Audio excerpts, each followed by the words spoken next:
하나님 말씀 고린도후서 5장 17절입니다. 오늘 말씀의 제목은 새로운 피조물은 사랑의 피조물입니다. 여러분과 저는 새로운 피조물이, 하나님은 아담에게 영을 주었습니다. 사탄의 게임을 받아서 선악과를 따먹음으로 그 영이 죽었어요. 그 영이 죽고 나서 그 후유증으로 930년 후에 그의 몸이 죽게 됩니다. 그의 영이 죽음을 통해서 우리 인간은 이제 사망으로 가서 영원한 지옥으로 가게 되는 그런 비극을 맛보게 돼요. 그래서 하나님께서 우리 사람에게 다시 새 영으로 재창조해야 되겠다, 그렇게 우리에게 약속을 하셨습니다. 에스겔서 36장 함께 있습니다.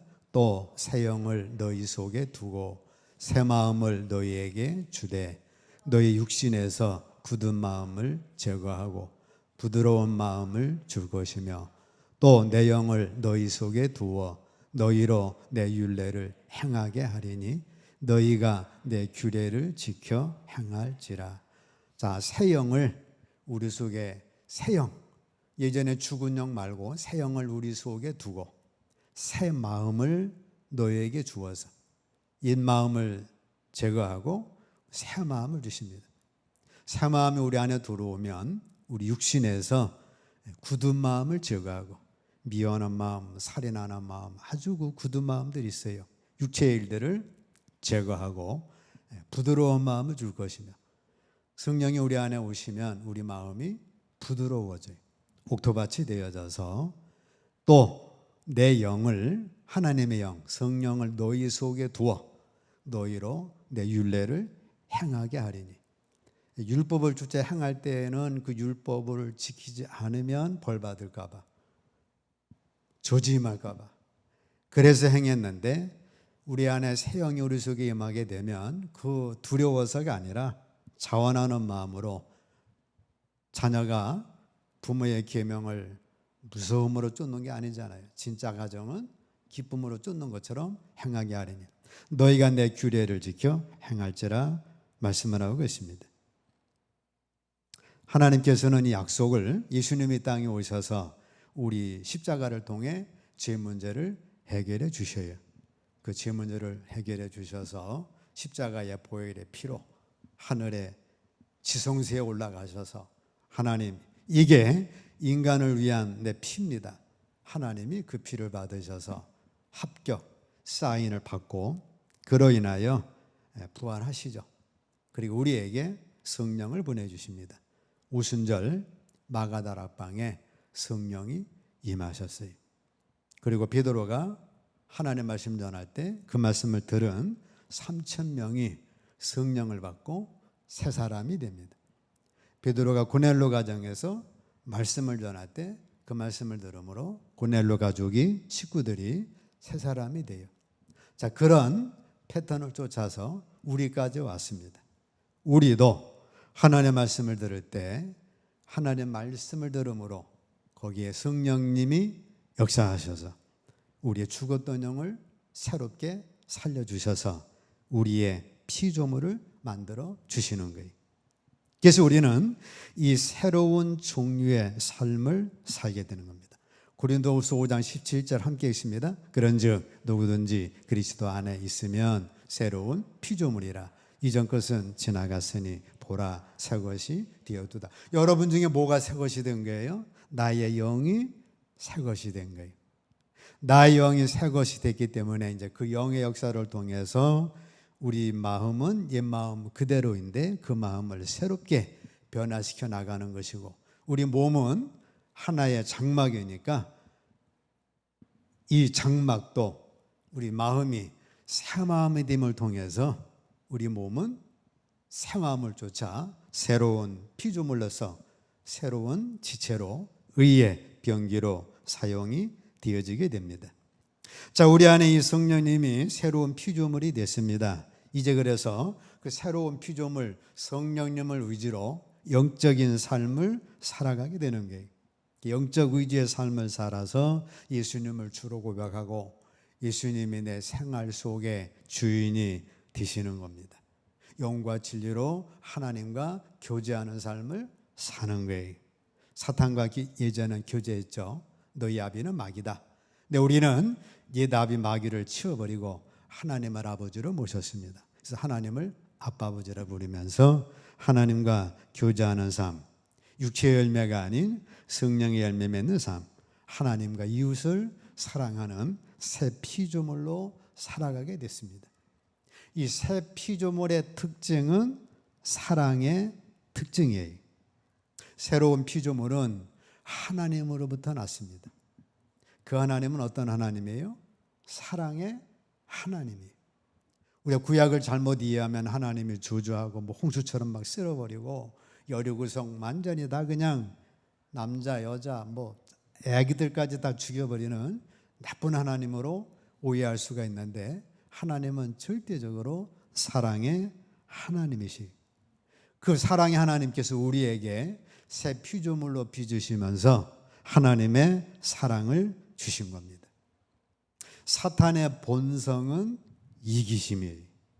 선악과를 따먹어서 네가 하나님처럼 되라. 또 사탄이 하나님 자리에 올라가서 그 자리를 차지하려고 했던 이기심. 사탄의 본성은 이기심이에요. 자신과 자신의 욕구들을 더 사랑합니다. 그래서 전쟁, 그래서 사랑과 전쟁, 부부간의 전쟁, 욕심이 잉태한 즉 죄를 낳고 죄가 장성하여 사망이 이릅니다. 이기심이 우위를 차지할 때 그 사람을 폭정의 영으로 채워서 가정에서 폭군으로 만들어요. 사회에서 온갖 사고, 사건을 일으키는 주된입니다. 또 세계 속의 전쟁도 왜 그래요? 이기심 때문에 전쟁을 일으켜가지고 세계 속의 독재자, 폭군이 되는 거예요. 공산주의는 이기심 위에 세워져 있습니다.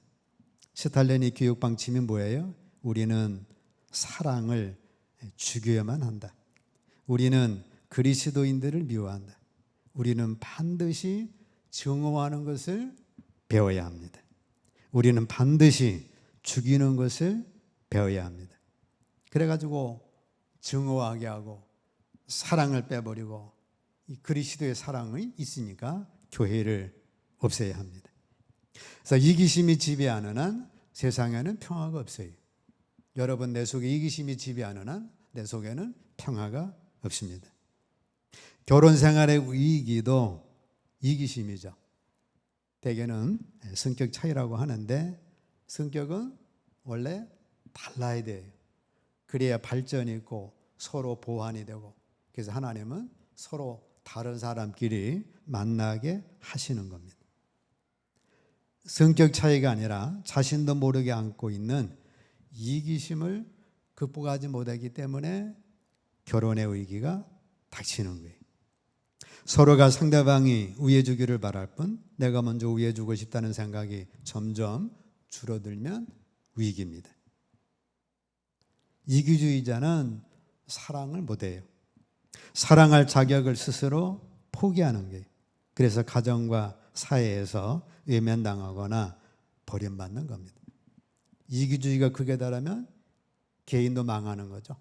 아간도 망하고 가룟 유다도 망하고, 그 이기주의 때문에 아나니아 삽비라도 망했습니다. 이기주의 때문에 가정도 무너지고 공동체도 파괴되고 국가도 망하고 교회도 망하는 거예요. 그래서 사단의 본성은 이기심입니다.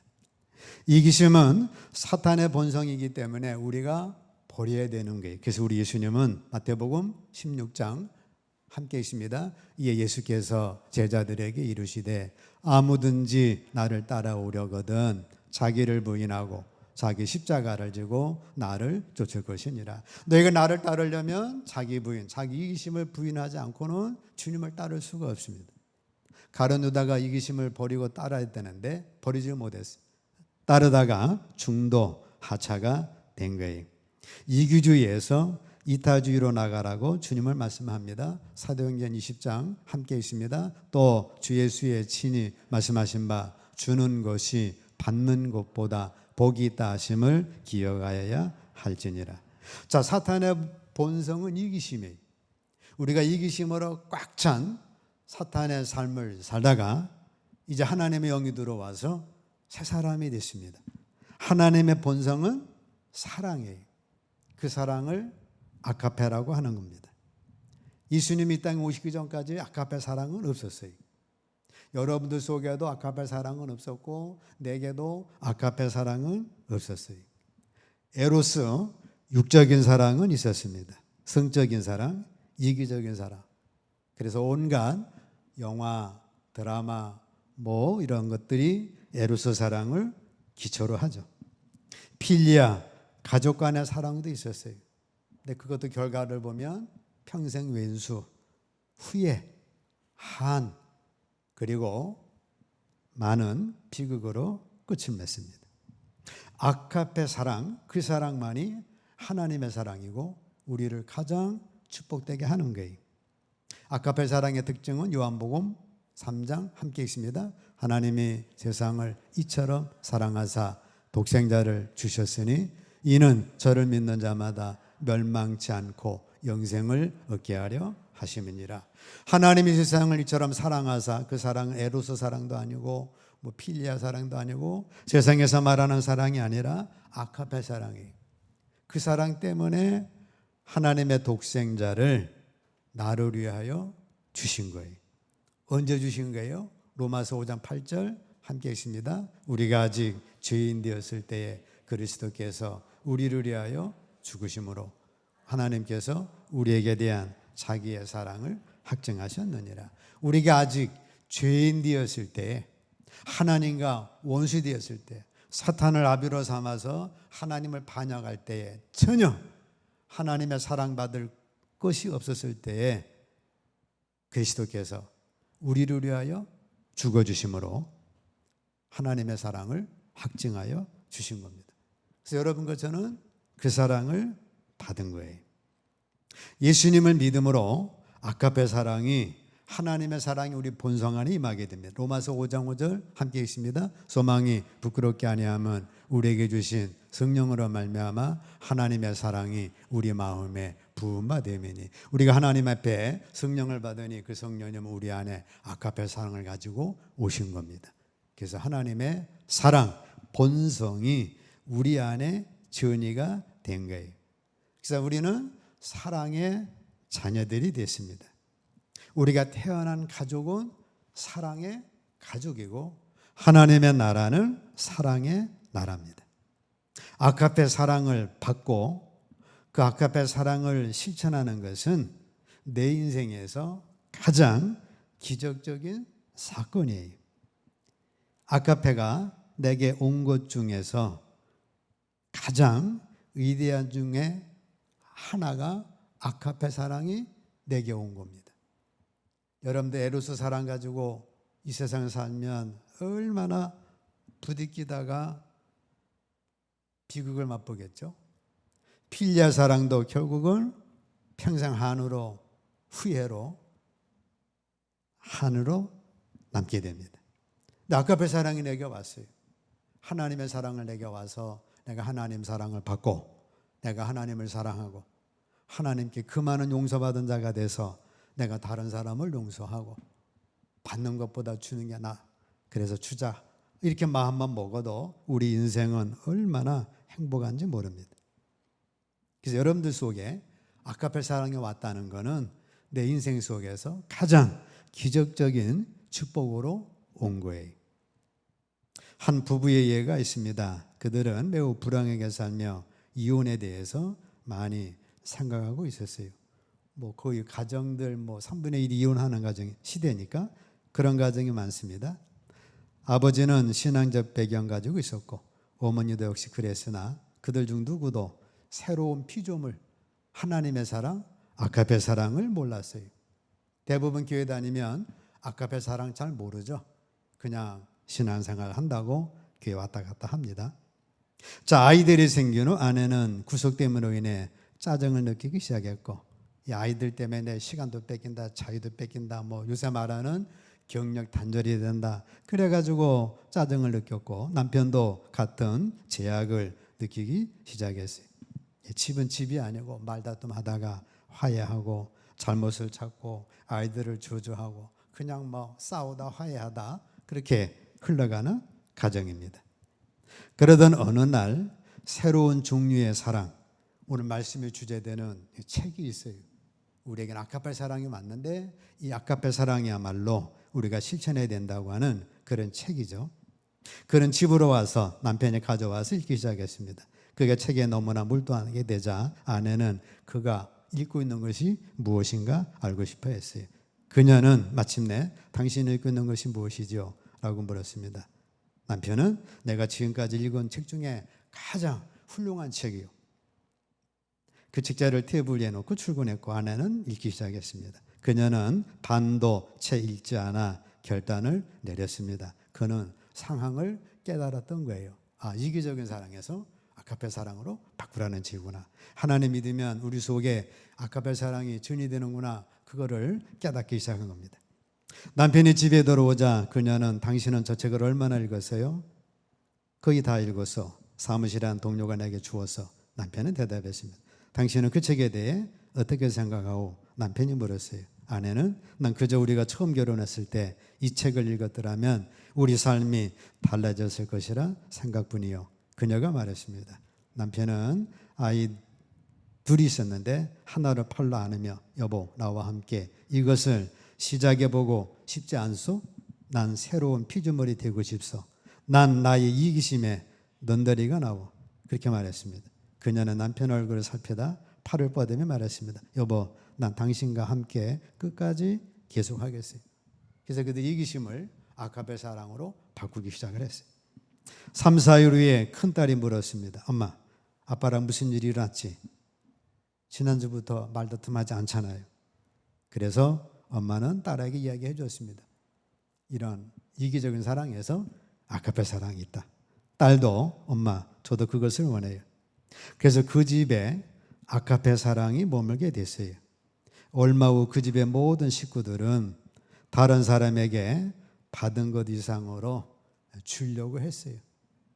그래서 그전에는 이거 해줘 저거 해줘 막 그러던 삶 가정이 서로 사랑을 받는 것 이상으로 주려고 했어요. 사랑의 경쟁이 발달하기 시작했어요. 전에는 이기심의 경쟁입니다. 이거 해주고 저거 해주고 왜 안 해주고 안 해준다고 또 짜증을 내고 이번에는 사랑의 경쟁이 막 발달해서 어떻게 하면 사랑을 더할까? 자, 그런 가정이 됐어요. 남편과 아내는 사랑에 있어 서로를 능가하려고 했어요. 서로 사랑을 더 잘해주려고 했습니다. 사랑으로 채워진 새로운 피조물 두 사람이 아가페를 실천하기 시작하자 그 집이 바로 천국의 분위기가 생겨났습니다. 사랑의 슬로건은 나의 유익을 구하지 않고 당신의 행복을 구합니다입니다. 사랑은 자기 유익 구치 않고 13장에 있잖아요. 고린도전서. 자, 우리가 각자가 사랑함에 있어 서로 앞서려고 하고 있습니다. 사랑을 실천하기 시작했습니다. 그래서 그의 가정이 완전히 천국으로 됐어요. 우리 가정도 아가페 사랑이 들어와서 실천하기 시작한다면 사랑의 가정, 우리 교회가 사랑의 가정이 될 거예요. 아가페 사랑에 대해서 대학은 가르쳐주질 않습니다. 그런데 우리 인생에서 가장 중요한 게 뭐예요? 사랑이죠. 아가페 사랑만 제대로 교육받아도 얼마나 그 가정이 행복하겠어요. 얼마나 가정에 많은 불행이 많아요. 폭력, 심지어는 살인까지, 이혼, 별거, 부부간의 갈등. 근데 이 중요한 사랑은 가르쳐주질 않습니다. 자, 매일 만남 가운데 우리는 이런 그리스도의 사랑을 실천하는 성도로서 새 피조물로 나가셔야 됩니다. 혹시 당신이 예수님이세요? 신문에서 난 글입니다. 풀이라는 사람, 영어로는 바울이죠. 풀이라는 회사원이 뉴욕에서 미팅을 마치고 동료들과 함께 공양 가려고 나갑니다. 금요일 오후에 얼마나 교통이 또 체증이 심해요. 그래서 빈택시를 잡는 게 기적입니다. 그러다가 빈택시가 나타났어요. 그러니까 그 동료들이 막 손살같이 달려가다가 가판대를 치고 나간 거예요. 노점상 야채가위를 치게 된 겁니다. 차게 됐죠. 다른 친구들은 다 택시 타고 풀만 남았는데, 야 빨리 타. 지금 이 택시 못 타면 우리 공항 늦고, 공항 가면 우리 비행기 캔슬돼. 빨리 와 빨리 와. 그러는데 너네 가라. 그리고 그 풀이 나는 사람이 남았어요. 노점상 할머니에게 갔는데 이 할머니가 울고 있었어요. 보니까 시각장애입니다. 시각장애니까 이제 가판대가 다 이렇게 되니까 이게 시각장애인 할머니가 뭐 주워 담을 수도 없고 어떻게 할 수가 없는 거예요. 울고 있는데 이 사람이 다 주워서 정리해주고, 그 다음에 이제 얼마를 줘서 이거면은 보상이 될 겁니다. 그리고 손해 보신 것 해결하세요. 그 돈을 주었어요. 그때 할머니가 혹시 예수님이신가요? 네, 예수가 아닙니다. 할머니가 노점 가판대가 쓰러지고 과일과 야채가 땅에 떨어질 때 제가 도움을 요청한 분은 예수님밖에 없었어요. 그래서 예수님께 기도했습니다. 예수님 오셔서 제발 나를 도와주세요. 그랬더니 당신이 와가지고 이렇게 했다고, 당신은 예수님이 틀림없다고 그렇게 말을 한 거예요. 자, 우리도 우리 삶 속에서 여러분들이 당신은 예수님 아니십니까? 그런 우리 사랑을 품고 사셔야 합니다. 자, 결론 말씀드리면 고린도전서 12장 함께 있습니다. 너희는 더욱 큰 은사를 사모하라. 내가 또한 제일 좋은 길을 너희에게 보이리라. 더욱 큰 은사가 사랑이고 제일 좋은 길이 사랑이라는 거예요. 그래서 고린도전서 13장 사랑으로 넘어갑니다.